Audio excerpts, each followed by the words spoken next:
Et nous l'attendions comme chaque année, cet événement si particulier qui nous donne un espoir incroyable, un optimisme incroyable sur l'avenir de notre économie, l'avenir de notre pays. Mesdames et messieurs, bonsoir. Cet avenir est porté par des faiseux, par des entrepreneurs, par des gens qui ont un imaginaire incroyable, mais surtout qui se donnent les moyens et qui pensent que l'impossible est juste possible. Et donc, ils œuvrent dans nos territoires pour faire de leur territoire, justement, des lieux de richesse et de créativité incroyable. On va les récompenser ce soir. Vous allez les récompenser pour cette 9e édition. Une édition très particulière. Et je voudrais d'abord que l'on accueille sur scène nos deux personnalités qui vont ouvrir cette édition.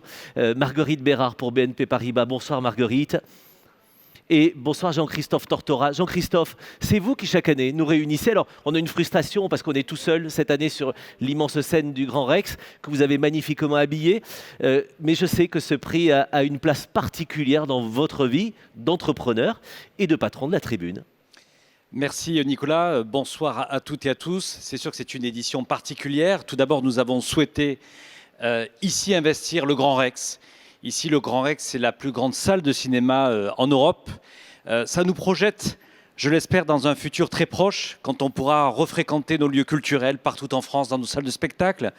J'en profite pour rendre un hommage à tous les acteurs culturels qui sont aujourd'hui privés de ces moments. C'est pour ça qu'avec BNP Paribas, avec Marie Bérard, nous avons souhaité à la fois donner ce message d'espoir en réinvestissant ce lieu-là, et pour dire que bientôt, ici, on se retrouvera, je l'espère, avec du public. Mais ce soir, ce n'est pas du cinéma, Nicolas.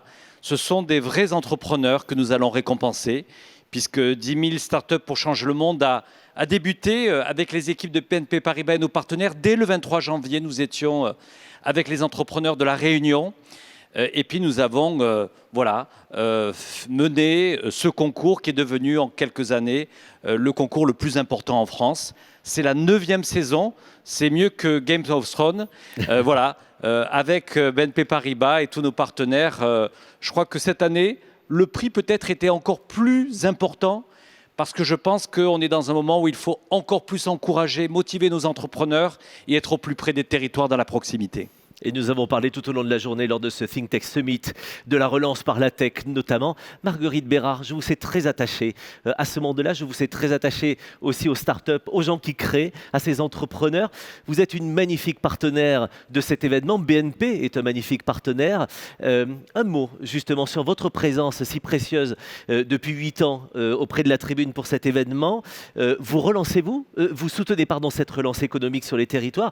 Ça se matérialise comment, au quotidien, votre relation avec les startups? Bonsoir. Oui, on relance. Alors d'abord, moi, je suis très heureuse d'être là parmi vous ce soir. D'abord, parce que ça m'a donné l'occasion... On va vous apporter un nouveau micro, Marguerite, ne vous inquiétez pas. Ça, je crois qu'on n'a pas le droit. Mais c'est pas grave. Parfait. On n'a pas le droit. On vous apporte notre micro sur scène ici. Pardon. Et en effet, on respecte les règles sanitaires. Marguerite, votre attachement. Oui, d'abord pour vous dire que ce qui est extra d'être là ce soir, c'est qu'on a entendu un discours optimiste de Laurent Alexandre. Il fallait au moins une bonne crise pour avoir toute son énergie pour la relance. Deuxièmement, ce que je trouve extra, c'est d'être là avec des entreprises innovantes qui viennent de partout en France, qui sont... un moteur pour la reprise à venir, un moteur de création. Vous pensez vite, vous allez vite, et on est très heureux de ce que vous permettez pour le pays. Nous, modestement, on accompagne.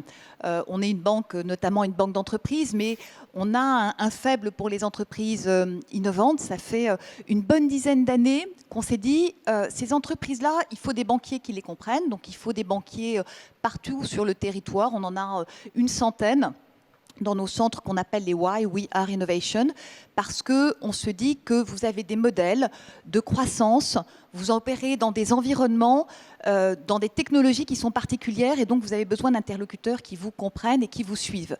Donc c'est ce qu'on a développé. On vous accompagne évidemment également en fonds propres avec BNP Paribas Développement, et on est heureux que finalement, depuis une dizaine d'années, vous, les entreprises, vous reconnaissiez dans cet accompagnement, puisque vous êtes quelques 3500 qu'on accompagne. On est le partenaire de 80% du Next 40, des 3/4 du FT 120. Et donc, je me dis que quelque part en chemin, on doit faire quelque chose d'utile pour vous. Et je connais vos équipes particulièrement engagées sur le terrain auprès de ces entrepreneurs. Merci à vos équipes et merci à vous d'accompagner cette relance aussi en accompagnant ces créateurs. Jean-Christophe, c'est un événement particulier avec des enjeux particuliers, mais aussi des nouveautés cette année. Qu'est-ce que vous nous avez concocté avec les équipes de la Tribune ? Écoutez, depuis maintenant, je disais 9 saisons, ce prix, s'il est devenu le premier prix aujourd'hui en termes de concours national au niveau des startups, c'est parce que nous avons fait le pari de la proximité des régions. Et là-dessus, bien sûr, BNP Paribas a joué un rôle très très important parce que BNP Paribas est au plus près des territoires. Je pense notamment avec les pôles innovation, qui justement seront des pôles qui sont adaptés aussi aux besoins des entrepreneurs parce que cette nouvelle économie appelle à avoir des nouvelles réponses. Mais je pense à nos autres partenaires ici dans la salle, que ce soit avec Business France, BPI France, Enedis. Je les remercie encore, ou encore l'Ordre national des experts comptables. Mais les grandes nouveautés, vous savez, ce prix, on l'a créé presque en mobilisant aussi à l'époque le président de la République qui était François Hollande, mais on avait surtout travaillé avec un secrétaire général adjoint qui s'appelait Emmanuel Macron et on avait fait le parti pris des territoires. Donc chaque année, c'est un prix qui est sous le patronage du président de la République. Donc chaque année, on essaie d'impliquer le président de la République en fonction pour essayer d'être encore plus utile finalement à notre pays. Et donc le président de la République nous avait dit cette année, ça serait bien de travailler sur peut-être d'être meilleur sur 2 aspects. Le premier, c'est on est présent aujourd'hui avec ce concours dans les 13 régions françaises, mais jusqu'à présent, nous n'étions pas allés en Outre-mer. Et donc c'est pour cette raison que cette année, pour la première fois, nous avons répondu favorablement au vœu du président, qui était de dire qu'il faut donner un accès et valoriser tous les entrepreneurs de tous les territoires français. L'Outre-mer en fait partie et nous recevrons dans quelques instants son ministre. Et puis la deuxième nouveauté, c'était bien sûr, on voit apparaître de plus en plus les entreprises impact. Il y a une volonté justement dans ce contexte de crise de transformer l'économie. Je crois que la crise que nous connaissons accélère bien sûr la digitalisation, mais pas que, aussi la vocation des entrepreneurs à créer des entreprises qui soient utiles et qui aient un impact positif environnemental ou social. Donc cette année, il y aura la création de ce prix spécial Impact qui sera remis tout à l'heure par la ministre Olivia Grégoire. Voilà, vous voyez Nicolas, chaque année il y a des choses nouvelles, mais tout ceci dans un objectif, c'est d'être encore plus proche de nos lecteurs et à la fois d'être bien sûr nous aussi un journal utile. C'est ce que nous essayons dans ce partenariat entre BNP Paribas et je remercie vraiment Marguerite Bérard d'être fidèle à nos côtés. On prépare le 10e anniversaire, mais ça, les surprises, on ne va pas vous les dire ce soir, Nicolas. On va le préparer pour l'année prochaine avec un public qui sera présent ici au Grand Rex. C'est une jolie menace pour l'année prochaine. Merci beaucoup Marguerite Bérard. Merci beaucoup. Merci à BNP Paribas pour ce joli partenariat. On va commencer justement ensemble, Jean-Christophe, pour cette première catégorie. Les départements et territoires d'outre-mer sont riches de leurs entrepreneurs, de leurs créateurs, et ils ont toute leur place évidemment dans ce prix. C'est justement la première catégorie, c'est le premier prix que nous lançons ici tous ensemble. Et avant de découvrir les nommés, avant de découvrir le lauréat, vous avez un invité exceptionnel. Vous l'avez dit, notre ministre Sébastien Lecornu. Voilà, nous accueillons justement Sébastien Lecornu. Qui vient nous rejoindre bienvenue sur cette scène. Bonsoir Monsieur le ministre, bienvenue.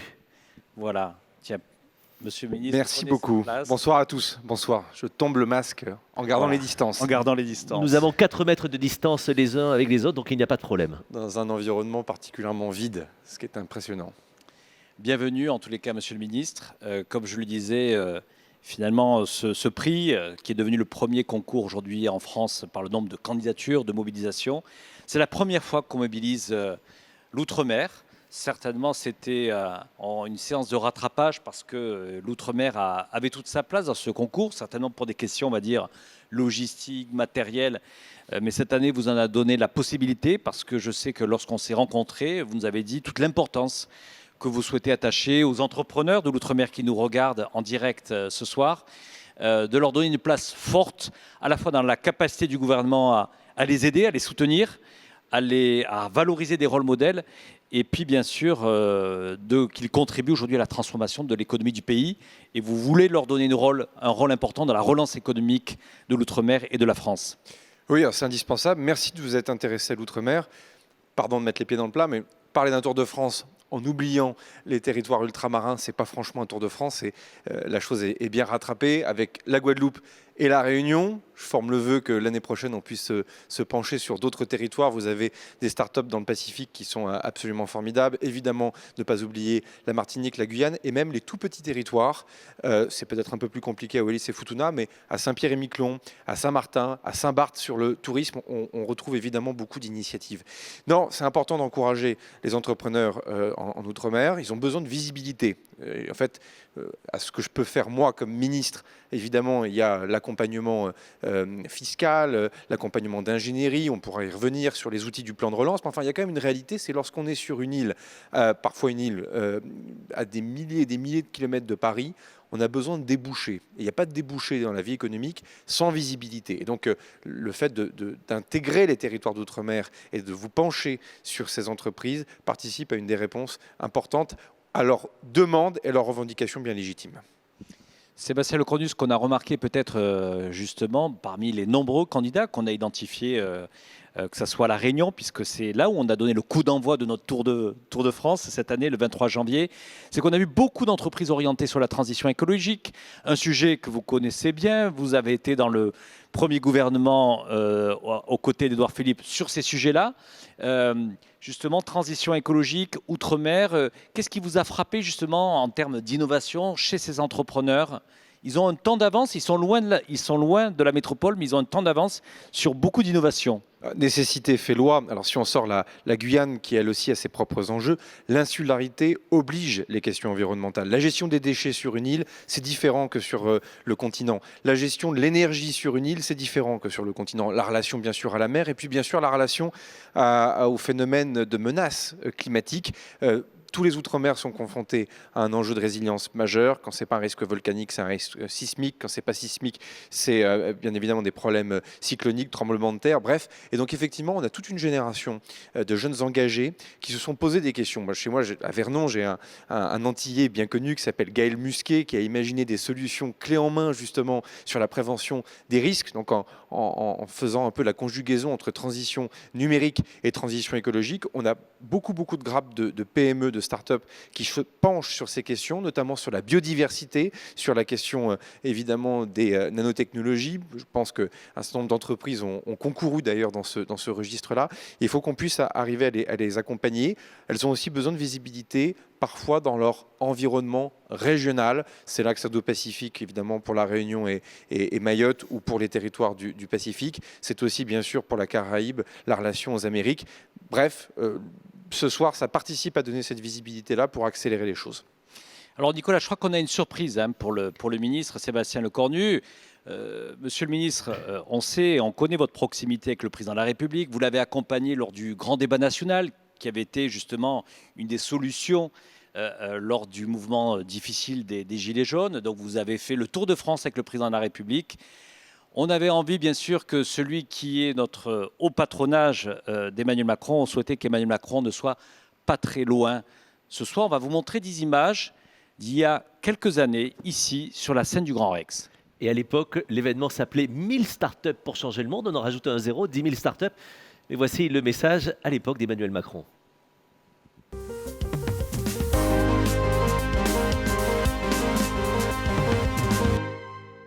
On a besoin des entrepreneurs et on a besoin des jeunes entrepreneurs pour notre économie. On a besoin de votre envie, de votre ambition, de votre goût du risque. Et donc ça, c'est ce dont vraiment notre pays a besoin. Prendre des risques, aller vite, échouer parfois et rebondir, réussir. C'est cela les valeurs que vous portez, les valeurs des jeunes entrepreneurs, et c'est ça qui nous tirera collectivement de l'avant. Il y a cette collectivité, vous l'avez dit, de la French Tech, avec comme ça une énergie dans les territoires que vous représentez. Mais il faut maintenant que les grands groupes, les ETI s'ouvrent à ça, portent tout cela à l'international. Et il faut qu'on apprenne collectivement à mieux travailler ensemble. Vous êtes léger, vous allez vite, et vous avez une ambition folle. Donc vous pouvez être les moteurs de ce changement. Et puis la culture du risque. c'est ce dont notre société a besoin, ce dont notre économie a besoin. Cette envie, cette confiance en soi incroyable quand on est tout seul de dire « j'y arriverai et j'irai conquérir le monde ». Et donc c'est pour ça qu'on a besoin de vous et qu'on sera toujours à vos côtés. C'était une jolie promesse à l'époque. Preuve en est ce soir que le président est toujours à nos côtés. Vous représentez le gouvernement, vous êtes à nos côtés. Cette surprise, Jean-Christophe Tortora, finalement, on coche toutes les cases au bout de 9 éditions. J'ai envie de poser la question à Sébastien Lecornu. Le président, finalement, n'a pas changé trop de discours. Il parlait de risques, qu'il fallait prendre des risques, que l'Europe devait prendre des risques la semaine dernière. Je vois que finalement, il est resté cohérent entre le Macron, ministre de l'économie et des finances, et le président de la République qu'il est aujourd'hui. Oui, ça c'est moins qu'on puisse dire, il est cohérent. Et puis je pense que plus que jamais, j'écoutais Laurent Alexandre tout à l'heure assis dans la salle quand il disait qu'il promettait des années folles, un peu les années 20 où Laurent Alexandre s'improvisait comme une forme de nouveau Gatsby en quelque sorte. Il a raison de pointer que les grandes nations montrent leur capacité à se redresser très très vite en étant rapides et en prenant des risques elles aussi. Et on voit bien de la crise très grave et qui n'est pas terminée, auquel nous sommes malheureusement confrontés, en Outre-mer aussi, avec des cycles différents, des risques différents, évidemment. Eh bien, on sait très très bien qu'il va falloir reprendre des risques pour que la France soit toujours la France. Et ça, pour le coup, c'est un enjeu majeur des 12 prochains mois. On parle beaucoup du plan de relance comme étant un plan au fond de sauvegarde de l'économie. On a bien tort. Si c'est uniquement griller des milliards pour soutenir l'économie, ça n'aurait pas de sens. On serait jugé très durement par les générations futures. En revanche, si c'est un plan de transformation de l'économie pour s'adapter aux enjeux de demain, là, ça a du sens. C'est ce qu'on va faire pour les Outre-mer. Merci beaucoup, merci Monsieur le Ministre, merci Jean-Christophe Tortora. Vous restez avec nous parce que nous allons lancer justement la révélation de cette première catégorie ensemble, le prix spécial Outre-mer, qui est un vrai coup de cœur, on l'a dit cette année évidemment de la part de la Tribune et de tous les partenaires autour de la Tribune. Voici les nommés dans cette catégorie, vous les découvrez sur la carte. Il y a Dharmatech, Glad Market, Meditech et Torxal qui sont vos nommés. Le jury a réfléchi pendant très longtemps, a vu des dossiers d'une extrême qualité et les nommés, je viens de les présenter. Monsieur le ministre, c'est à vous que revient maintenant l'instant solennel pour la révélation du lauréat de cette catégorie. Alors je précise que je ne suis pas membre du jury, que je vais découvrir moi aussi Exactement. Qui est le gagnant. Alors, le lauréat est Torxal, Madame Anne-Laure Morel.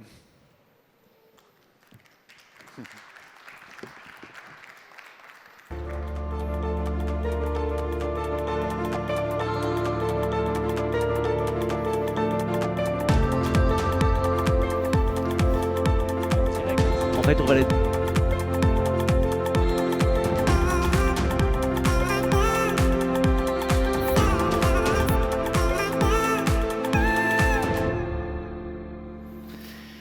Et Anne-Laure Morel est avec nous à distance, mais c'est aussi ça la magie du digital. Bonjour Anne-Laure, vous nous recevez bien? Bonjour, oui, je vous reçois très bien. Merci beaucoup Anne-Laure d'être avec nous. Alors le ministre vient de donner votre nom. On est très heureux de révéler votre nom. Vous êtes la première lauréate en fait de cette grande cérémonie. Et vous le savez, la Tribune depuis des années, plutôt que de faire une énième cérémonie où tout le monde se congratule et congratule en fait son arbre généalogique sur 35 générations, on s'est dit qu'il serait beaucoup plus utile que les lauréats puissent encore plus défendre leurs projets, défendre leurs start-up et pourquoi pas convaincre des nouveaux investisseurs, des nouveaux partenaires, la presse également. Eh bien, comme tous les lauréats ce soir, nous allons vous offrir 2 minutes pour nous parler de votre start-up, de votre projet et peut-être me dire, moi, comment je peux vous aider et comment chacune et chacun de ceux qui nous regardent peuvent aussi contribuer à vos côtés. C'est parti, 2 minutes pour vous défendre. Merci. Bonjour à tous. Donc, je suis en direct de La Réunion pour vous parler de la médecine du futur, la nanomédecine verte. C'est une médecine de petite taille, mais qui nourrit de grands projets. Nous avons développé des procédés de nanoparticules respectueux de l'environnement et qui, à terme, pourraient bien traiter les cancers par la photothérapie plasmonique. C'est-à-dire qu'en fait, on associe les nanoparticules à des rayonnements non ionisants. Donc, en fait, c'est des mots compliqués pour indiquer que nous sommes engagés en fait, contre le cancer, mais aussi pour notre territoire, car nous contribuons à la construction de la filière des plantes médicinales avec chaque acteur, agriculteurs, chercheurs, chefs d'entreprise. Notre innovation, la particularité, c'est que nous utilisons en fait des extraits végétaux pour augmenter la stabilité et le rendement de production de ces nanoparticules. 5 années de recherche, aboutissant bientôt à la réalisation des essais cliniques chez l'homme. Alors les financements restent le nerf de la guerre, comme on dit. Et en Outre-mer, à La Réunion, qui est quand même l'Europe au cœur de l'océan Indien, l'innovation est notre ADN. Nous avons de beaux projets qui attendent un soutien fort de la part de l'État pour financer la Deep Tech. Nous recherchons des fonds et serions heureux de collaborer avec de nouveaux partenaires cliniques parce que l'union fait la force. J'ai appris que la voie du progrès n'était ni rapide ni facile, comme le dit Marie Curie. Mais si vous nous donnez un coup de pouce, et là pour le coup c'est des microparticules, des macroparticules qu'on attendrait, nous y arriverons. Donc un grand merci à vous tous, à Outre-mer Network, à la French Tech, la région Réunion, BPI France et tous ceux qui nous soutiennent depuis le début. Et puis pour les autres, il est encore temps de changer d'avis. Merci. Merci, bravo à vous.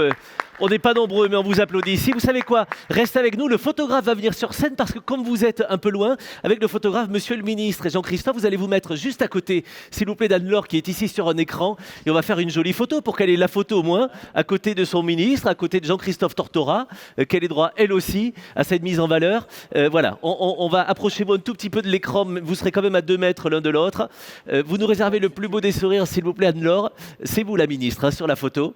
Et vos 2 autres compagnons sont ravis et fiers de vous accompagner, de vous remettre ce prix, évidemment. On salue à travers vous, bien sûr, tous les créateurs, les innovateurs au sein des territoires et des départements d'outre-mer. Merci de les représenter aussi bien. Merci beaucoup, monsieur le ministre. Un mot de réaction, monsieur le ministre? D'abord, on sera là pour aider déjà. Ça a été dit par la BPI. Lorsqu'on voit le prêt de développement en Outre-mer qu'on abaisse à un taux à 0, c'est 100 millions d'euros qui vont s'ouvrir devant nous pour justement continuer d'accompagner ce genre d'initiative. C'est vrai également des différents autres mécanismes d'aide. On ne va pas y revenir dans le détail. Moi, je tiens juste à dire que parce que je commence à bien connaître chaque territoire, il y a un écosystème à La Réunion absolument foisonnant, absolument passionnant. C'est vrai pour les questions agricoles, c'est vrai pour les questions numériques. Je le disais tout à l'heure à un intervenant dans la salle, on est aussi sur une île de plus de 800 000 habitants, donc avec une taille suffisamment critique, dans un environnement régional, mais qui n'est pas que stable.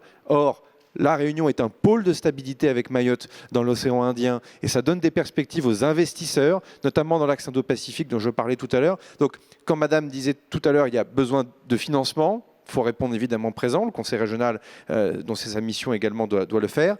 On va le faire également, évidemment, aux côtés des différents partenaires. Mais on a aussi besoin, puisque l'Union fait la force, de visibilité. C'est ce que je disais tout à l'heure. On est à Paris. Trop souvent, on oublie ce qui se passe en Outre-mer. Ou alors, pire que cela, on a un petit regard un peu caricatural sur l'Outre-mer. Et on finit par oublier qu'il y a non seulement l'envie d'entreprendre, il y a du talent, il y a de belles universités, de beaux cycles de recherche également et de formation, et que tout ça a besoin surtout d'être connecté. Merci beaucoup, monsieur le ministre. Jean-Christophe Tortora l'a rappelé tout à l'heure, d'ailleurs, dans les territoires et les départements d'outre-mer, vous avez aussi souvent beaucoup d'avance sur beaucoup de sujets sur lesquels on a pas mal de retard, nous, parfois en métropole. Anne-Laure, vous, votre équipe et tous ceux qui vous accompagnent, soyez félicités pour ce joli prix et puis soyez fiers aussi. Vous n'avez pas osé, mais je suis sûr que dès que la caméra sera éteinte, vous allez hurler de joie et vous aurez bien raison. Merci de nous avoir apporté ce sourire. À très bientôt, Anne-Laure. Merci beaucoup, monsieur le ministre, d'être venu. Merci à vous. Bonne soirée. Merci encore. Merci Jean-Christophe Tortora également. Première catégorie, après les départements et territoires d'outre-mer, nous allons ensemble parler d'environnement et d'énergie avec Sébastien Jumel qui vient me rejoindre sur ce plateau pour présenter cette catégorie. Sébastien, bonjour. Venez vous installer à mes côtés si vous voulez, on sera bien tous ensemble. Je vous en prie. On enlève le masque parce que la distance est respectée. Sébastien, vous êtes partenaire important aussi de cet événement et merci beaucoup d'être aux côtés de la tribune pour permettre aussi ces jolies révélations lors de cette cérémonie. Racontez-nous comment vous êtes engagé et impliqué particulièrement auprès des startups. Alors, on est engagé auprès des startups parce qu'on a un immense défi collectif à relever. C'est cette transition écologique, c'est ce défi climatique et que l'innovation est clairement un gros bout de la solution. Et qu'à l'instar de toutes les grandes entreprises, de tous les grands groupes, on a évidemment intégré que l'innovation, c'était plus quelque chose qui se menait tout seul dans un laboratoire avec ses équipes. il faut ça, mais il faut aussi surtout s'ouvrir à des écosystèmes. On le voit partout, le mot revient souvent, mais il est juste. C'est-à-dire que c'est un ensemble d'acteurs et les startups ont évidemment un rôle absolument majeur à jouer dans ces écosystèmes. Il y a évidemment beaucoup d'idées, beaucoup de créativité. Et il y a aussi pour un grand groupe quelque chose de très important, il y a un tempo. Oui. Il y a une façon d'avancer qu'on a parfois du mal à reproduire au sein des grandes entreprises. Donc évidemment, nous sommes ouverts auprès des startups depuis maintenant pas mal de temps. On est partenaire de cet événement avec grand plaisir. On travaille avec de très nombreuses startups. On a plus de 200 projets aujourd'hui sur le territoire, sur des expérimentations. On a des drones qui survolent nos réseaux et qui regardent s'il n'y a pas des défauts. C'est une startup qui collabore avec nous. On a de l'intelligence artificielle pour essayer de prédire les dégâts que fera telle ou telle tempête sur notre réseau. Et c'est également une solution qui a été développée par une startup. Donc, on a beaucoup d'exemples de ce type-là. C'est extrêmement stimulant pour nous. Et merci beaucoup Enedis et les équipes d'Enedis au quotidien de nous accompagner pour cela et à travers ce prix d'accompagner les créateurs et innovateurs. On va découvrir ensemble les nommés dans cette catégorie. Ils sont nombreux à travers la France. Affuludine, Aquatech Innovation, Carbiolis, Greenbig, Neopharm, Autonome, T-Bike et Wave Bumper. Beaucoup de nommés. Un lauréat. Quelle est la start-up lauréate? C'est vous qui allez nous la révéler maintenant. Je vous laisse décacheter l'enveloppe sauvagement. The winner is... Alors, le lauréat est T-Bike Marine Billis. Waouh, T-Bike.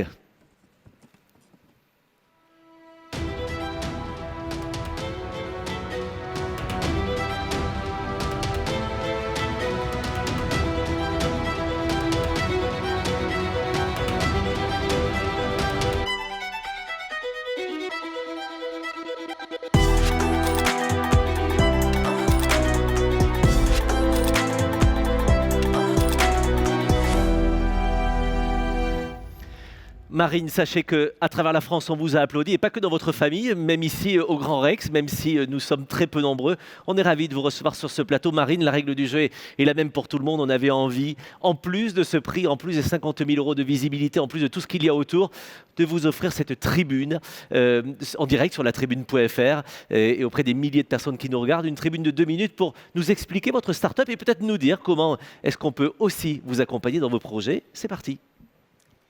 Bonjour à tous. Toute l'équipe T-Bike est ravie de ce prix qui vient confirmer ce qu'on constate au quotidien depuis notre lancement et qui ne fait que s'accentuer. C'est la volonté des Français d'avoir un impact de plus en plus positif sur leur environnement. Et dans ce contexte, T-Bike, mais aussi le vélo de manière générale, ont une vraie carte à jouer. Alors je vous parle de T-Bike, mais qu'est-ce que c'est? T-Bike, c'est la première roue avant connecté, électrique et universel qui transforme n'importe quel vélo en vélo électrique en quelques minutes. Comment ça marche? C'est très simple. Vous enlevez la roue avant de votre vélo, vous la remplacez par la roue T-Bike que vous connectez en Bluetooth à l'application T-Bike que vous aurez téléchargée sur votre téléphone. Et c'est cette application qui va devenir votre tableau de bord et qui va vous permettre de choisir votre niveau d'aide électrique. Aucun câble à installer, juste une roue à changer. Un prix 2 à 3 fois moins cher qu'un vélo électrique complet aux performances similaires. La roue T-Bike a déjà convaincu de très nombreux T-Bikers et magasins partenaires et on compte bien continuer sur cette lancée. Notre objectif, notre mission, elle est très simple. C'est d'abord de permettre à un maximum de personnes qui ont déjà un vélo, mais qui souhaitent s'y remettre parce qu'ils l'ont laissé à côté pour diverses raisons, tout en profitant des atouts de l'électrique, de transformer leur vélo en vélo électrique juste en changeant leur roue avant. Mais c'est aussi de permettre à des personnes qui n'auraient pas encore de vélo, qui voudraient s'y mettre tout en profitant aussi des atouts de l'électrique, d'enfourcher les vélos connectés qu'on est en train de mettre en place en partenariat avec des associations et communes pour leur permettre d'avoir un vélo électrifié à moindre coût. Bref, vous l'avez compris, hier, il y avait les vélos classiques. Aujourd'hui, il y a les vélos électriques. Demain, il y aura les vélos électrifiés T-Bike pour passer à la consommation responsable. Merci.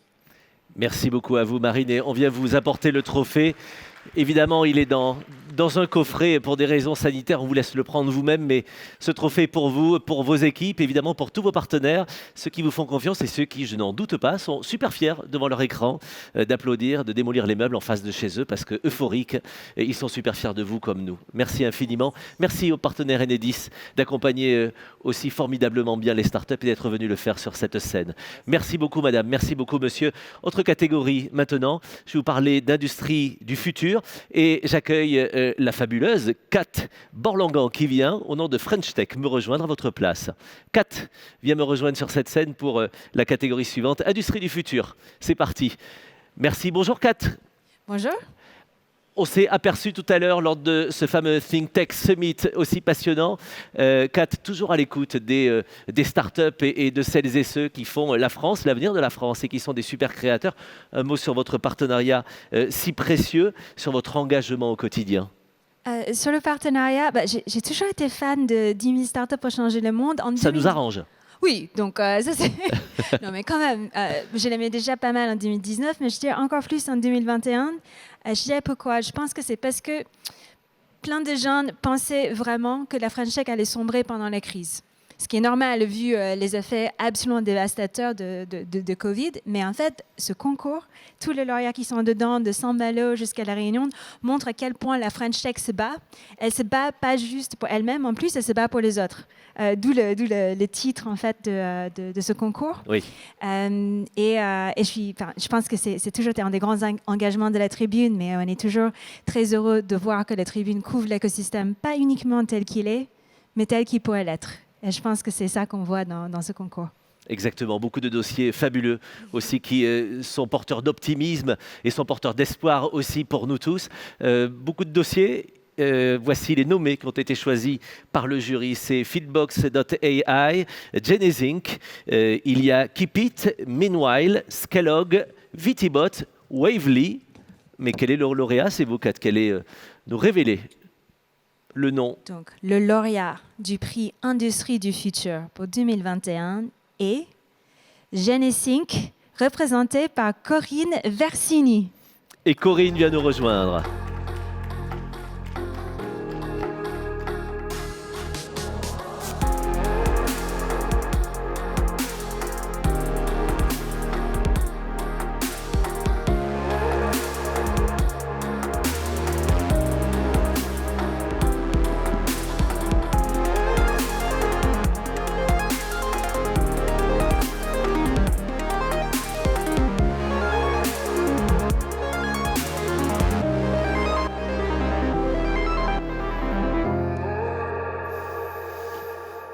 Et quel plaisir de vous avoir avec nous sur ce plateau, Corinne. Vous représentez vos équipes, vous représentez tous ceux qui vous accompagnent et vous allez nous en dire plus. Vous avez 2 minutes pour nous convaincre de vous accompagner encore plus. Mais d'abord, je vous remercie parce que depuis le temps que je voulais mon portrait dans la tribune, il était temps quand même. Hein.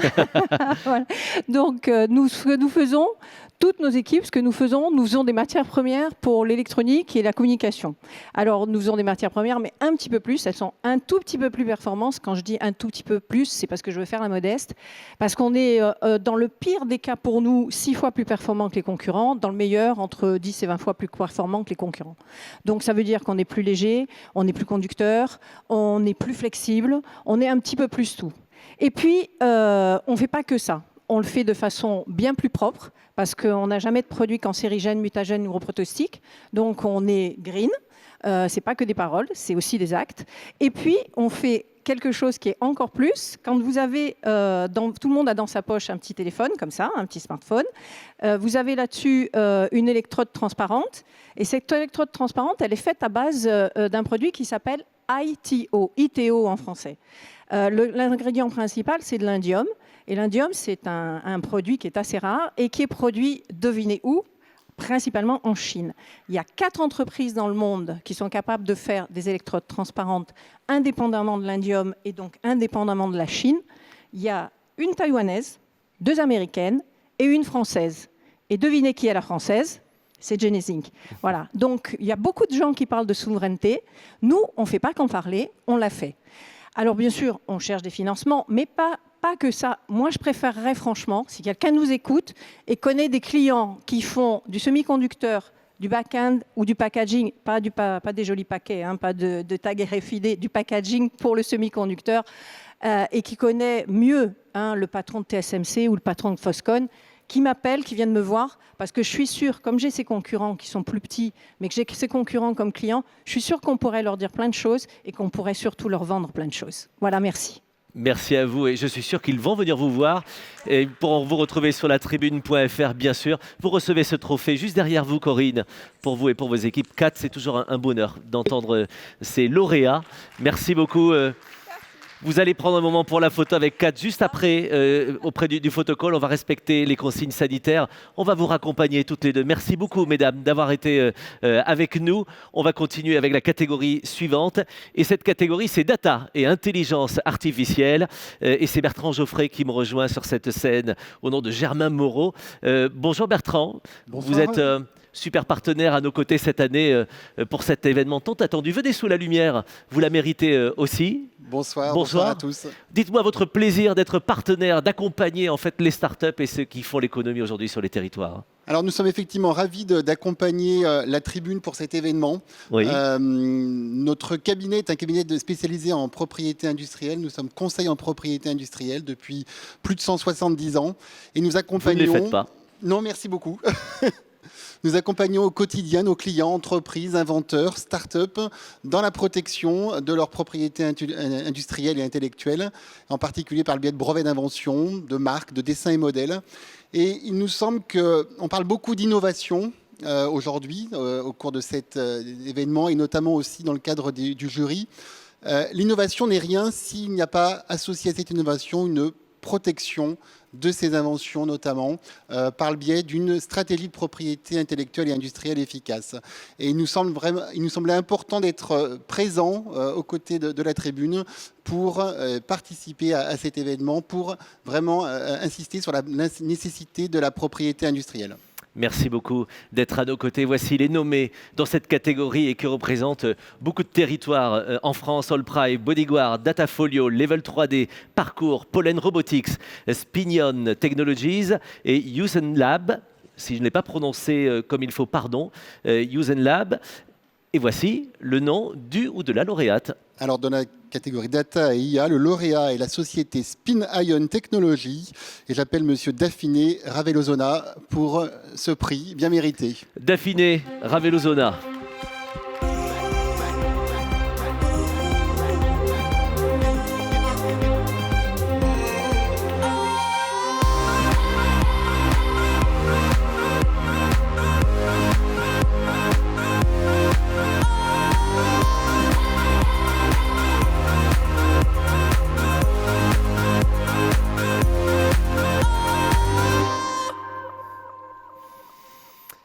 Et nous avons le plaisir d'avoir Daphné Ravelozona à nos côtés, qui est CTO, cofondateur d'ailleurs de la start-up. Il va nous parler de la solution révolutionnaire qui permet de réduire l'impact énergétique des technologies numériques. C'est un sujet qui nous plaît tous évidemment, mais comment aller plus loin? C'est vous qui nous en parlez en 2 minutes. Bonjour à tous. Le volume de données numériques générées dans le monde est en pleine explosion aujourd'hui. Mais est-ce que vous savez que dans 30 ans, si on ne fait rien aujourd'hui, vous n'aurez plus assez de mémoire numérique pour stocker toutes vos données et que les technologies digitales consommeront plus de 100% de l'électricité mondiale. Il est donc urgent d'accélérer la transition énergétique avec des mémoires qui stockent plus et qui consomment surtout beaucoup moins. Alors la seule solution aujourd'hui, c'est une mémoire révolutionnaire, la MRAM, qui permet de consommer 1000 fois moins que les mémoires actuelles. Cette mémoire du futur, universelle, a la capacité de remplacer toutes les mémoires existantes. Cependant, sa capacité de stockage est encore trop faible aujourd'hui. Spinion Technologies a développé une solution révolutionnaire, un procédé de production des matériaux à la base de la MRAM qui permet de multiplier par 10 sa capacité de stockage. Nous visons aujourd'hui une levée de fonds de plusieurs millions d'euros pour mettre en place une unité de production en France des matériaux MRAM avec l'ambition de tracer le chemin éco-responsable de la transition numérique. Notre dans 10 ans, notre vision est que toutes les mémoires de téléphone et des data centers aient intégré une mémoire spin-ion avec comme objectif une forte réduction de la consommation électrique. Merci pour votre attention. Et merci à vous et à vos équipes pour ce prix bien mérité. On est quelques-uns ici, mais on vous applaudit évidemment de tout cœur. Et puis, celles et ceux qui vous regardent également, vous recevez ce trophée qu'on vous laisse prendre vous-même. Voilà, vous allez l'afficher ainsi avec votre partenaire. On va aller faire en coulisses une jolie photo pour que vous repartiez avec ce joli souvenir, en plus de cette séquence sur scène. Bravo Daphné, bravo à notre partenaire aussi d'être avec nous. Et je rappelle que tous les lauréats gagnent des dizaines de milliers d'euros de visibilité grâce à la tribune, mais aussi d'accompagnement des autres partenaires. Autre catégorie maintenant, c'est Smartech. Smartech, on en parle tout de suite avec Sophie Ibora qui vient nous rejoindre pour nous parler du super partenaire qui est la région Île-de-France. Sophie, venez me rejoindre sur ce plateau. Alors Sophie, vous êtes l'une des dirigeantes de la tribune, vous êtes à nos côtés ce soir pour venir saluer sous la lumière notre partenaire, la région Île-de-France, un partenaire précieux, un partenaire depuis de longues années qui n'a pas pu être présent ce soir, mais on souhaitait les saluer évidemment. Évidemment. Bonsoir à toutes et à tous. Alexandra Dublanche devait être avec nous, parmi nous ce soir. Elle me charge de vous dire qu'elle était bien désolée, qu'elle a eu un contretemps et qu'elle aurait bien évidemment aimé remettre ce prix. Au nom de toute l'équipe de la tribune, nous voulions remercier la région Île-de-France, sa présidente Valérie Pécresse, pour leur soutien depuis de nombreuses années sur 10 000 startups. C'est un joli partenariat et donc on voulait évidemment, avant de remettre ce prix, les remercier. Voilà. Et merci à la région Île-de-France donc de nous accompagner. Merci Sophie de les représenter ce soir au nom de la tribune. Voici les nommés dans cette catégorie. À deux pas d'ici, Dipongo, Direct Market, Couvea, Nomade Éducation, Serenitrip, Short Edition, Smart Global Governance. Mais le lauréat, c'est vous qui l'avez entre les mains. On vous laisse nous le révéler. Le lauréat de la catégorie Smart Tech et Nomade Éducation, Caroline Métro.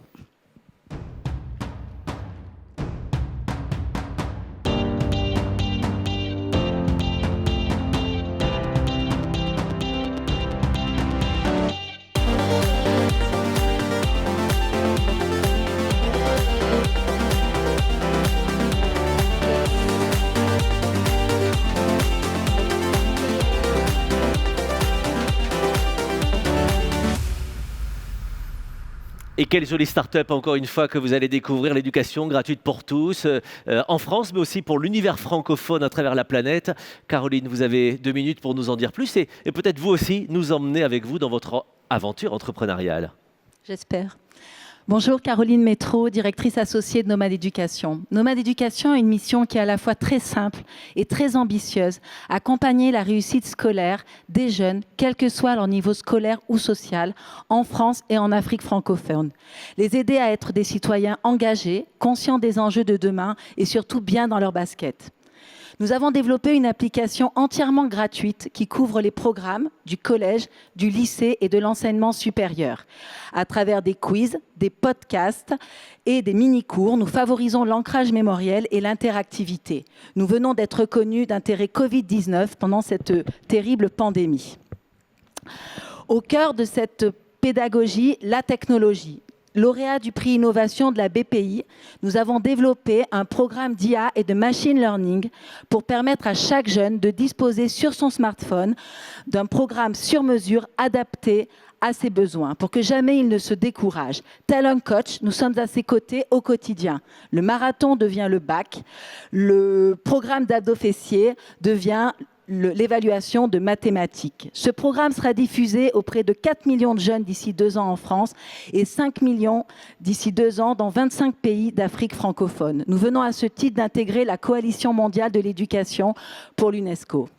Notre projet est périn, solide, rentable, avec une croissance de 40% du chiffre d'affaires par an. Il est aujourd'hui capital de le mettre en lumière après l'époque des biotech, si importante aujourd'hui, des foodtech, des fintech, l'heure des headtech est enfin venue. C'est une question de souveraineté nationale et de notre influence sur la francophonie. L'éducation doit devenir une priorité nationale. C'est l'enjeu pour l'avenir des générations de demain. Merci. Et je finirai juste pour dire un seul merci à mes équipes qui me regardent et sans qui ce projet ne serait pas du tout ce qu'il est aujourd'hui. Voilà. Et ce merci est énorme, il vient du cœur. Merci beaucoup d'avoir partagé ce moment avec nous et cette joie aussi pour vous et pour ceux qui vous entourent. Vous recevez ce trophée, il est juste à côté de vous et vous allez pouvoir rejoindre Sophie et en coulisses nous offrir la plus belle des photos bien sûr pour saluer ce moment. Bravo madame, bravo à vos équipes. Merci Sophie, merci encore à la région Île-de-France partenaire de cet événement. Autre catégorie, on va parler de santé maintenant et saluer ceux qui font la santé de demain avec un super partenaire encore une fois. Cette fois c'est Philippe Vimard de Doctolib qui vient nous rejoindre. Et Philippe, le temps qu'il me rejoigne sur scène, il la connaît cette scène, il connaît par cœur ce prix parce qu'il y a quelques années, il faisait partie déjà des lauréats. Comme quoi, à la tribune, on a du pif. Bonsoir. Bonsoir. Merci, cher partenaire, d'être avec nous.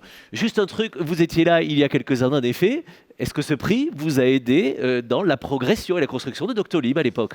Tout à fait. D'abord, une grande fierté d'être ici ce soir pour remettre le prix aux futurs lauréats. Donc, ce prix, oui, donc Doctolib lauréat en 2016. Et ce prix nous a vraiment aidé de deux manières, je pense qu'il faut savoir. La première, c'est au niveau de la confiance. Être reconnu par ses pairs, être reconnu pour le travail, pour l'engagement qui a été fait. C'est quelque chose qui nous a porté et puis qui nous pousse dans des moments où on débute, où il peut y avoir parfois certains doutes. On la prend, toute cette confiance. Et le deuxième sujet, ça serait sur la visibilité. Vous en avez parlé, les prix qui sont offerts aux lauréats. Mais cette visibilité, elle est importante parce que c'est de la visibilité auprès d'investisseurs potentiels, la visibilité auprès de collaborateurs potentiels aussi, et aussi de partenaires, parce que on ne peut pas tout faire seul, et cette visibilité, elle est extrêmement importante au moment où les entreprises sont au tout début de leur aventure. Alors vous imaginez, Philippe, que vous faites des envieux, parce que pour ceux qui nous regardent, alors qui vont recevoir le prix ce soir ou qui l'ont déjà reçu, il y a forcément une envie particulière de devenir Doctolib, de devenir une licorne. Vous êtes l'un des exemples formidables, on en a eu cet après-midi lors du Think Tech Summit, mais vous faites partie aussi de ces beaux exemples. Quel est le conseil que vous donneriez à ces start-upers qui nous écoutent, qui vous regardent ce soir? Comment est-ce qu'on passe d'une start-up, d'un super projet chez soi, alors soi-disant dans son garage, ça fait bien, le garage, et comment est-ce qu'on sort du garage pour devenir une licorne? Bon, d'abord, il n'y a pas de recette magique, sinon ça serait trop facile. On aurait écrit le bouquin et puis voilà. Oui. Mais peut-être une chose qui pour nous, ou pour moi, est très importante, c'est la mission. Oui. On en parle beaucoup de la mission, mais avoir une mission qui a un sens, avoir une mission qui peut être communiquée, qui peut être partagée. Vous savez, chez Doctolib, on a la même mission depuis le jour 1. Cette mission, c'est accompagner les professionnels de santé au quotidien et améliorer l'accès aux soins pour les patients. Mais on a aussi la mission de créer une entreprise avec des entrepreneurs qui partagent des valeurs bienveillantes et humanitaires. Et cette vision, c'est ce qui nous permet d'aller chercher les meilleurs collaborateurs. C'est ce qui nous permet d'aller mobiliser finalement nos troupes. Et on pense qui aujourd'hui a fait le succès de Doctolib. Un dernier conseil pour ceux qui nous regardent avant de dévoiler le prix? Écoutez, j'ai envie de dire la persévérance parce que c'est très bien connu. La persévérance, c'est la moitié du succès chez tous les entrepreneurs. C'est vrai. Philippe, promettez-moi un truc. C'est pas parce que vous êtes en France que vous devez perdre votre magnifique accent québécois. On est bien d'accord. Donc vous me le gardez un peu plus, hein. Très très bien. On vous demande pas de chanter, on n'en peut plus des chanteuses québécoises, mais en revanche, gardez cette spécificité et merci de venir ce soir porter l'énergie des startups. On va découvrir ensemble, justement, dans cette catégorie santé, les nommés. Il y a Akemia, C4D Diagnostic, Physimed, Genoskin, Eramai, Lucine, Netri, Virtisense. Mais le lauréat, il n'y en a qu'un dans cette catégorie, Philippe. Et donc, le lauréat dans la catégorie santé, donc Lucine, et j'appelle Marine Coty-Eslous sur scène.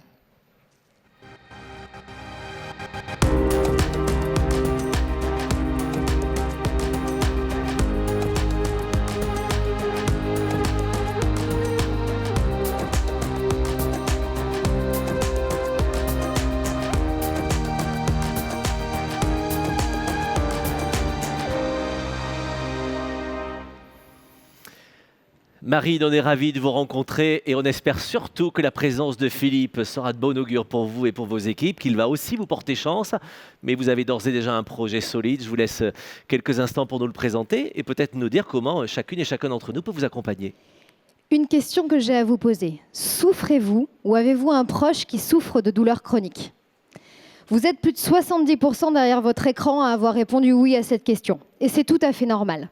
Aujourd'hui, dans le monde, plus de 25% de la population mondiale souffre de douleurs chroniques. Malheureusement, on sait que la douleur chronique est l'une des premières causes de suicide dans le monde et plus que 40% des overdoses par opioïdes, par antidouleurs forts, sont créées par la douleur chronique. La raison est simple. Seulement 3% des patients qui souffrent de douleurs chroniques ont un traitement efficace. Seulement 3% d'entre eux ont une vie normale.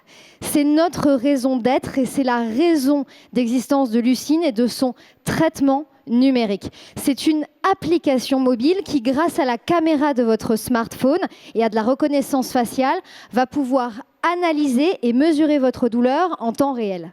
Avec ces informations, on va pouvoir créer une procédure thérapeutique à base de lumière, de son, d'images qui va pouvoir soulager votre douleur immédiatement.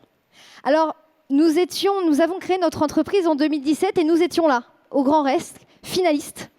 Nous étions 3 à l'époque et aujourd'hui, en 2021, nous sommes très honorés d'être lauréats et nous sommes 40 collaborateurs. 40 collaborateurs à être motivés chaque jour à recréer le sourire chez les patients. 40 collaborateurs à se dire qu'un jour, les patients qui utiliseront Lucine pourront tondre leur jardin quand il fait beau, sortir leur chien, retourner au cinéma, avoir une vie normale. Et je vous dirai à cette question, est-ce que Lucine, la société, le produit, le projet, peut-il changer le monde? Je vous répondrai le plus important, il change le leur. Je vous remercie. Et merci parce que le sourire, vous nous l'avez donné ici dans cette grande salle, le Grand Rex. Et je n'en doute pas, vous l'avez donné aussi à celles et ceux qui vous regardent ce soir. Philippe va vous accompagner dans un instant. On vous offre ce trophée qui est juste à votre droite. On vous laisse le prendre évidemment. Il sera pour vous et pour toutes celles et ceux qui vous accompagnent, les 40. Mais au-delà de ça, bien sûr, tous vos partenaires. Félicitations à vous. Merci d'être venus nous apporter cette énergie. Je vous laisse tous les deux rejoindre les coulisses pour nous offrir une belle photo. Et voici notre prochaine catégorie. C'est la catégorie Start. Et on en parle avec notre partenaire Lionel Canesi pour l'Ordre des experts comptables qui vient me rejoindre sur ce plateau. Bonjour Lionel, merci d'être avec nous, merci de représenter l'Ordre ici sur ce plateau. Un mot, pourquoi est-ce que l'Ordre des experts comptables finalement est partenaire de cette jolie édition ? Pour nous, c'est important, tout ce qui est création d'entreprise. C'est un sujet que les experts comptables ont à cœur. On a mis en place un dispositif qui s'appelle Business Story, où on offre à tous les créateurs d'entreprises 3 rendez-vous gratuits avec les experts comptables. Voilà. C'est notre contribution à la création d'entreprise. Je pense que c'est un sujet qui est capital. Et puis, dans cette période où la relance de notre économie va être un sujet majeur, on veut aussi y prendre toute notre part. Et vous allez prendre votre part aussi ce soir en dévoilant la start-up lauréate de ce prix. Permettez-moi de lire mes fiches pour vous donner l'ensemble des nommés dans la catégorie. Et je viens de comprendre pourquoi ils avaient pris un journaliste au nom d'oiseau. Parce que parmi les nommés, il y a Rue du Colibri et Birds for Change. Mais pas que. Il y a aussi EcoPresto, Mad Data, Mamerilou.fr, SmartVrac, Transition One et Water Horizon. Mais quelle est la start-up lauréate ? Alors, le vainqueur est Water Horizon, Jean-Emmanuel Forêt.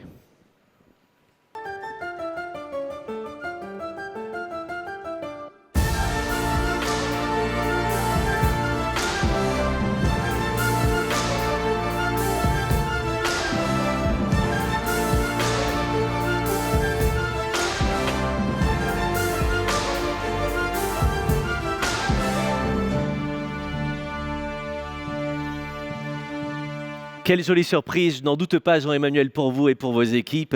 Je vous laisse nous en dire plus, vous avez 2 minutes pour nous convaincre, nous aussi, de rentrer dans l'aventure à vos côtés. Bonsoir à tous, merci beaucoup pour ce prix. Donc, je me présente, Jean-Emmanuel Faure, je suis le fondateur de Water Horizon. Donc, Water Horizon est une start-up toulousaine qui a développé une technologie de stockage de la chaleur. Par analogie à ce que l'on pourrait appeler une batterie électrique, Water Horizon a développé une batterie thermique. La technologie développée pour ce stockage de la chaleur est une technologie de thermochimie. La chaleur est stockée sous forme de réaction chimique, ce qui fait qu'une fois que la chaleur est stockée, elle est stockée sans déperdition. On peut stocker la chaleur plusieurs années si on le veut, on ne perd pas le potentiel de réaction. Avec cette batterie, Water Horizon ambitionne de valoriser la chaleur fatale industrielle. La chaleur fatale industrielle, c'est toute la chaleur qui est perdue dans les procédés industriels. C'est les fumées, c'est la vapeur, c'est tout ce qui va être rejeté par les industriels en termes d'énergie thermique dans la nature. Pour avoir un ordre de grandeur, la chaleur fatale industrielle au niveau de l'Europe, c'est l'équivalent de 100 réacteurs nucléaires. C'est comme si on avait 100 réacteurs nucléaires qui chauffaient petits oiseaux 365 jours par an et on n'en fait strictement rien aujourd'hui.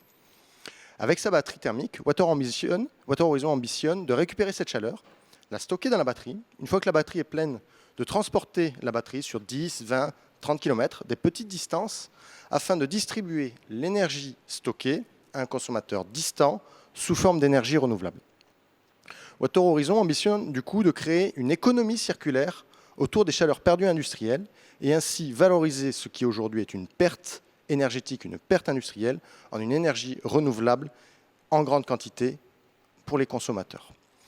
Enfin, je voudrais remercier toute l'équipe qui aujourd'hui a permis l'aventure Water Horizon. Donc, Water Horizon, c'est aujourd'hui une équipe de 7 personnes qui a permis de réaliser le projet dans son ensemble et d'arriver aujourd'hui à avoir ce prix La Tribune qui est très important pour nous.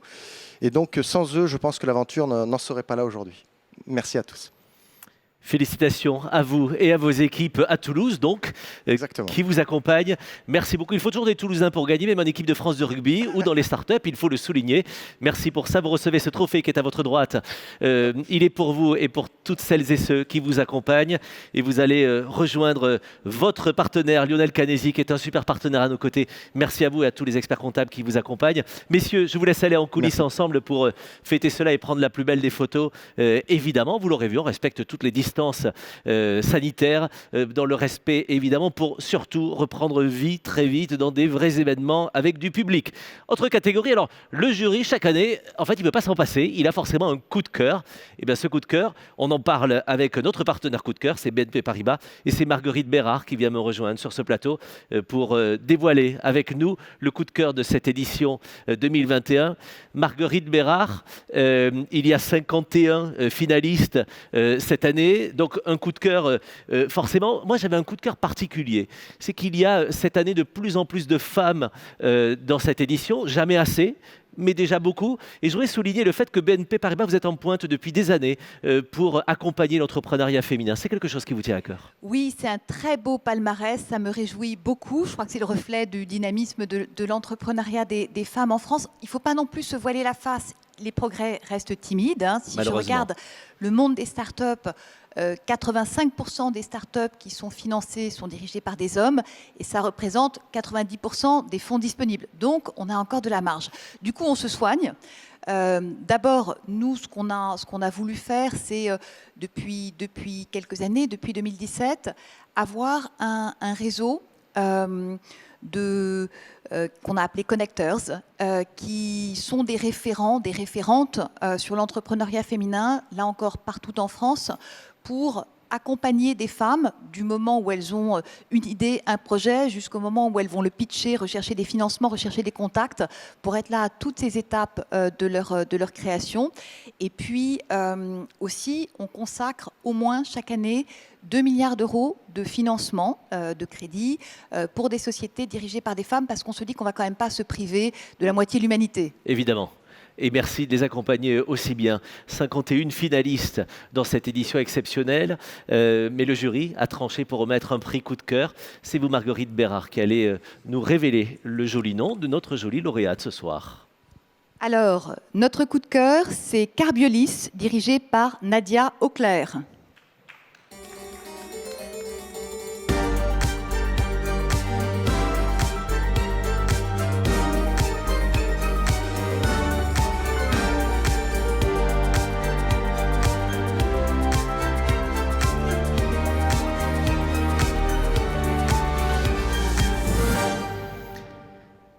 Et je le disais à l'instant, c'est la jolie start-up Carbiolis qui reçoit ce prix coup de cœur du jury de l'édition 2021.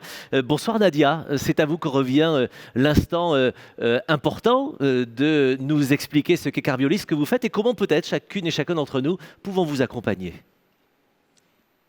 Merci.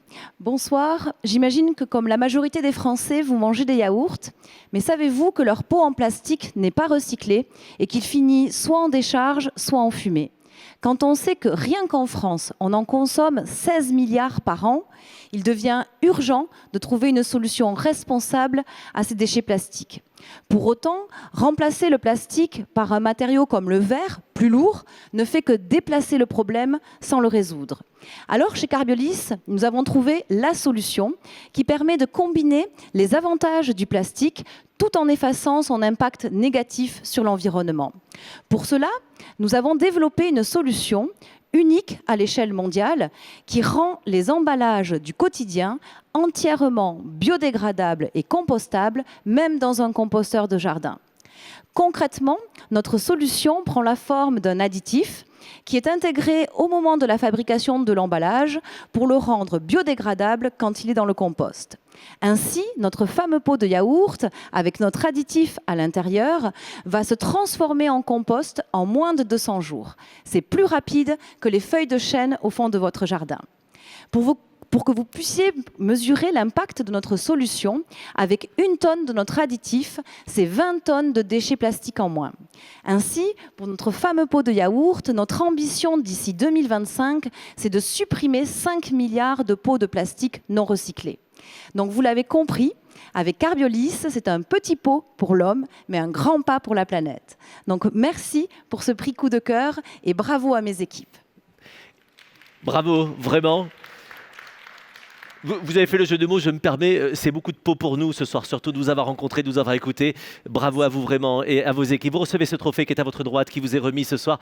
Merci Marguerite Bérard. Juste Marguerite, je vous ai vu aussi étonnée et enjouée que moi à l'annonce de cette start-up. Ah non mais moi j'adore, en plus je vais enfin pouvoir manger des yaourts dans des pots en plastique sans culpabiliser, donc c'est très bien. Exactement. Merci Marguerite Bérard et les équipes de BNP Paribas pour ce très beau partenariat. Bravo madame pour votre projet et pour toutes les équipes qui vous accompagnent. Donner du sens, on l'a entendu à l'instant, c'est finalement le fil rouge de cette édition. Ça l'a été tout à l'heure avec le Think Tech Summit. C'est le fil rouge de la tribune depuis longtemps en valorisant en fait ces startups, ces entreprises, ces entrepreneuses et ces entrepreneurs qui sont porteurs d'espoir et surtout de solutions sur nos territoires. C'est ce dont on va parler maintenant en remettant un prix spécial Impact. Et pour cela, nous accueillons notre ministre Olivia Grégoire, interrogée par Philippe Mabille de la tribune qui vient me rejoindre aussi sur ce plateau. On les accueille tous les deux. Bonsoir Madame la Ministre, bonsoir Philippe Mabille, merci beaucoup de nous rejoindre. Chère Olivia Grégoire, vous faites beaucoup au quotidien et même depuis des années avant d'être à la tête de ce ministère pour ces entreprises à impact. L'économie sociale et solidaire s'incarne et notamment à travers toutes celles et ceux que vous accompagnez au quotidien. Philippe Mabille, un mot pour expliquer la présence de Madame la Ministre pour ce prix exceptionnel. Absolument. Ce prix, d'abord, nous l'avons souhaité parce qu'à la tribune, nous voulons avoir de l'impact et nous recevons la ministre qui est sur tous les fronts de l'impact. À la une de la tribune, l'édition quotidienne ce soir, loi climat, ce texte n'est pas une trahison. Je vous laisserai, chers lecteurs, découvrir ce que Olivia Grégoire nous a expliqué dans cette interview. Et deuxièmement, à la une du prix des entrepreneurs et pour remettre un prix sur les startups. Sur tous les fronts de l'actualité aussi, Olivia Grégoire, parce que vous êtes à Bercy en charge de toutes les réformes en cours, justement, sur ce qu'on appelle le label ISR, ce qu'on appelle l'ESG, la RSE, les réformes au niveau européen. Il va y avoir une directive, on en parlait très bientôt, peut-être en avril. Est-ce qu'on peut avoir quelques scoops? Et puis, pourquoi l'impact? Pourquoi c'est si important? Déjà, merci à la tribune pour la pérennité de ces engagements, pour les startups, pour la tech et aujourd'hui, en ce moment même, en faveur de l'impact. L'impact, je dirais, c'est un peu comme la tech il y a 20 ans. L'impact, c'est un peu comme les startups il y a 15 ans. On en entendait énormément parler. Il y avait plus ou moins de connaissances sur le modèle économique. Ça critiquait beaucoup, ça challengeait encore plus. Et peu à peu, on a vu que c'était tout un pan d'une nouvelle économie qui était en train de se construire. C'est à peu près ce qui est en train de se passer avec l'impact. Il y a eu quelques initiés de l'impact et peu à peu, depuis maintenant quelques mois, voire 1 an ou 2, la crise nous y aide parce qu'on a besoin de sens dans cette relance. Aujourd'hui, l'impact est en train de polliniser l'ensemble des secteurs économiques, mais aussi financiers. La finance à impact n'est pas en reste, effectivement. On est en train de structurer l'impact aujourd'hui en France. L'impact, déjà, il faut faire les choses simplement. On sait tout ce que c'est l'impact. On sait ce que c'est que d'avoir un impact. C'est une collision qui laisse une trace, qui laisse une empreinte. Et je repartirai de cette définition extrêmement simple pour dire que c'est la trace, l'empreinte environnementale, sociale et de gouvernance des entreprises que l'impact cherche à mettre en avant. Certains parlent de mode. Moi, je pense que ça n'est pas parce que le mot est à la mode qu'il n'est pas en train d'ouvrir véritablement une révolution. Révolution dans la pratique financière, révolution aussi dans la pratique des entreprises, au plan capitalistique, au plan de la responsabilité sociale des entreprises. Et les startups ne sont pas en reste, puisqu'on travaille beaucoup avec Cédric O, autour de Tech for Good notamment, pour mettre en avant l'impact des startups. Et je vous dirai pourquoi dans 2 minutes. Enfin, je peux même le dire maintenant, je pense qu'il y a beaucoup d'histoires à écrire entre start-up et impact. Pourquoi ? Parce qu'il n'y a pas d'impact tant que ça n'est pas mesuré. Au cœur des start-up, au cœur de nombre des projets fantastiques qui sont récompensés aujourd'hui, il y a des données, il y a des algorithmes. Et en ça, on se retrouve. L'impact, c'est en un mot la libération des données brutes des entreprises en matière d'empreinte environnementale, sociale, de gouvernance. C'est l'inverse de ce qu'on a appelé le greenwashing, le social washing. C'est-à-dire que ça n'est pas une déclaration, ce sont des faits, ce sont des données brutes que les entreprises vont avoir à donner à voir dans les mois qui viennent, dans les années qui viennent. Effectivement, Philippe Mabille, une directive européenne sortira fin avril. On aura, avec la tribune, je crois, l'occasion d'en reparler. Mais c'est très important parce que ça n'est pas une décision qu'on prend en France, c'est une dynamique en Europe et dans le monde entier pour que les entreprises donnent à voir leur empreinte environnementale, sociale et de gouvernance. Et au cœur de ça, il y a les données et parfois même des algorithmes. Juste un mot pour compléter, donc une information en avril, cette directive européenne sur laquelle vous travaillez au nom de la France. À quelles conditions est-ce que la France, l'Europe, peuvent avoir un rôle de leadership dans cette révolution du nouveau capitalisme durable ? Qu'est-ce que vous diriez en quelques mots pour qu'on puisse finalement aussi faire face à la compétition des autres qui ne sont pas forcément dans cette logique-là ? Est-ce qu'il y a finalement un modèle européen, un nouveau modèle européen qui se dessine ? La meilleure façon de répondre à votre question, c'est de regarder les années passées. Quel est le pays au monde à avoir lancé les premières OAT, obligations vertes ? La France. Quel est le premier pays au monde à avoir labellisé avec un label ISR des actifs pour voir concrètement ce que font les entreprises ? La France. Quel est aujourd'hui le continent de l'ESG ? L'Europe. 82% des stocks de fonds ESG sont en Europe. Et en Europe, la France est une locomotive. Les accords de Paris, les OAT vertes, on vient d'en parler. Je pourrais être intarissable, mais je veux vous dire une chose. Il y a 1001 sujets sur lesquels on peut perdre dans la compétition mondiale. On se bat avec Bruno Le Maire, par exemple, sur la taxation des GAFA, vous le savez. Les GAFA ne sont pas nées en Europe. Et en l'occurrence, c'est difficile parce qu'elles sont nées aux États-Unis. L'ESG, c'est un peu l'inverse. L'ESG est né en Europe. L'ESG est un savoir-faire européen.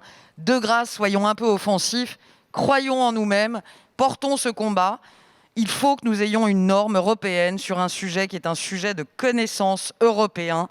Je ne me résoudrai pas à ce que nos amis américains, et je sais que Joe Biden est sur la balle, John Kerry était en France il y a quelques semaines, que nos amis américains nous dictent la norme sur ces sujets environnementaux, sociaux, de gouvernance. Comme ils l'ont fait parfois dans la finance. Comme ils l'ont fait souvent. Merci beaucoup, Olivia Grégoire. Alors Merci. nous vous réinviterons probablement le 20 mai pour parler justement sur une autre scène de RSE, ISG, ESG et ISR, le temps des actes et le temps des preuves. Merci beaucoup. Avec plaisir. Le rendez-vous est pris. Madame la ministre, vous êtes avec nous ce soir parce que 51 finalistes ont participé à cet événement. Et parmi eux, on va remettre ce soir le prix spécial Impact. Parmi toutes les startups que l'on a pu rencontrer, laquelle, selon vous, selon le jury, a le plus d'impact? C'est vous qui allez en révéler le nom tout de suite dans cette enveloppe. Roulement de batterie. Roulement de tambour, évidemment. Chorégraphie, tout ça. Non. En revanche, chanson peut-être, allez-y. Et en revanche, depuis une très belle scène, c'est un honneur d'annoncer que le lauréat du prix de l'Impact est décerné à Bodyguard et Charles Cohen, son créateur. Une très jolie start-up.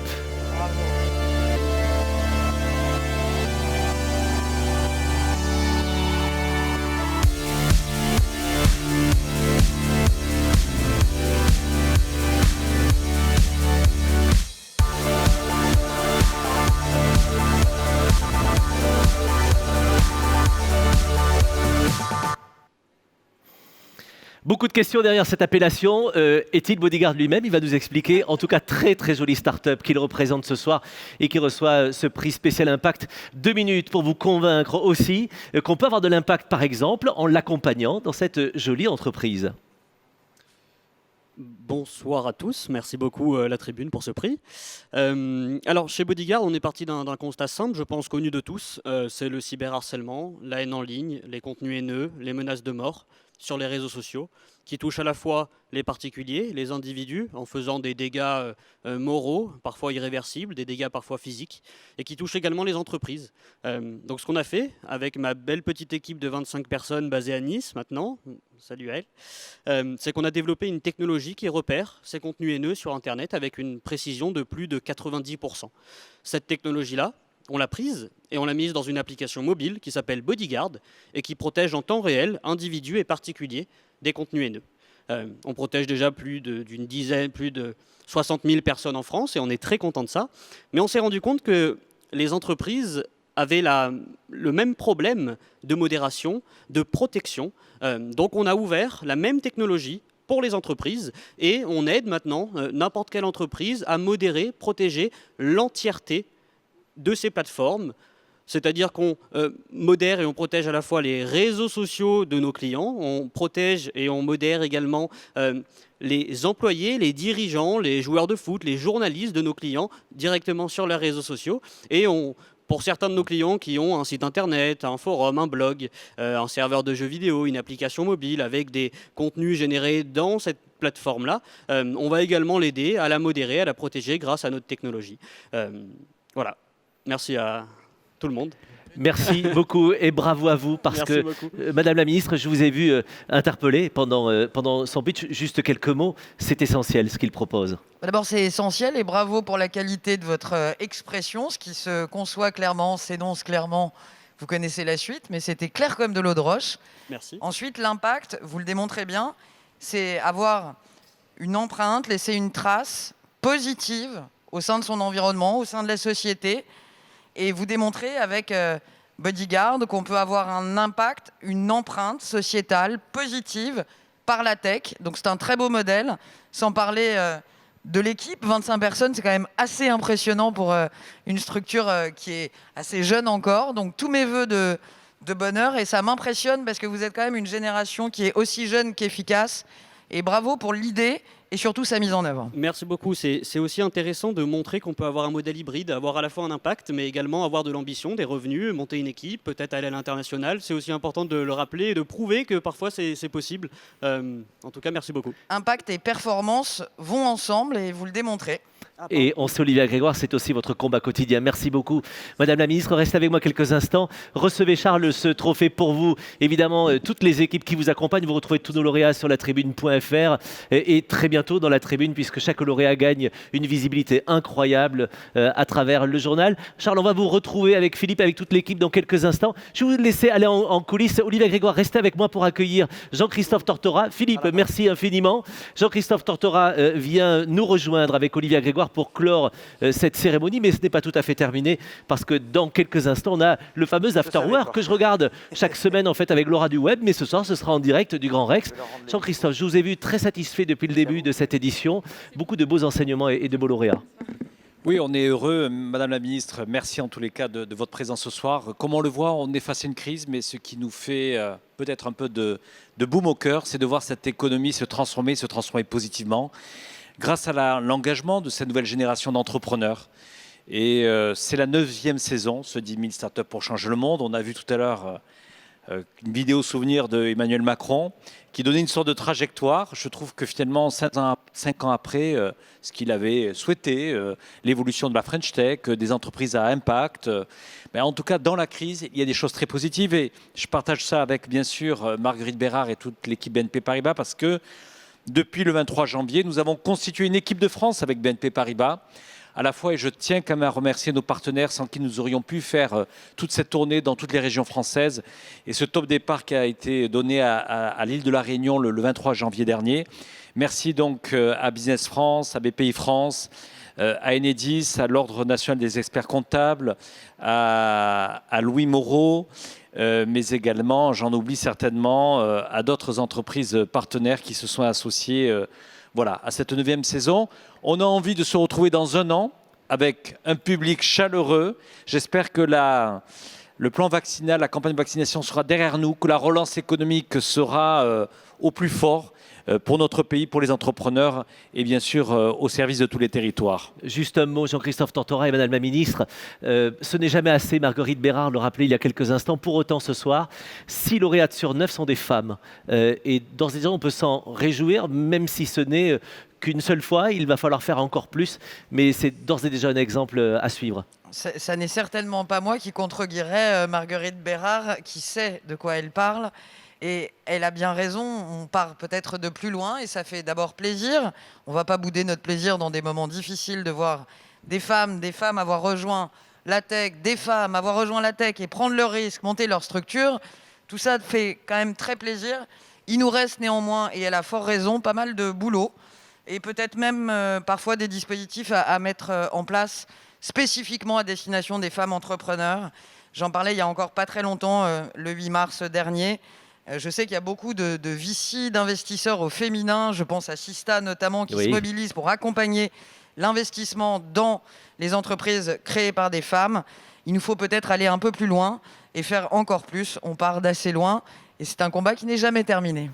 Merci beaucoup Olivia Grégoire, merci Jean-Christophe Tortora. On va se retrouver dans quelques minutes pour clore l'ensemble de cette belle journée.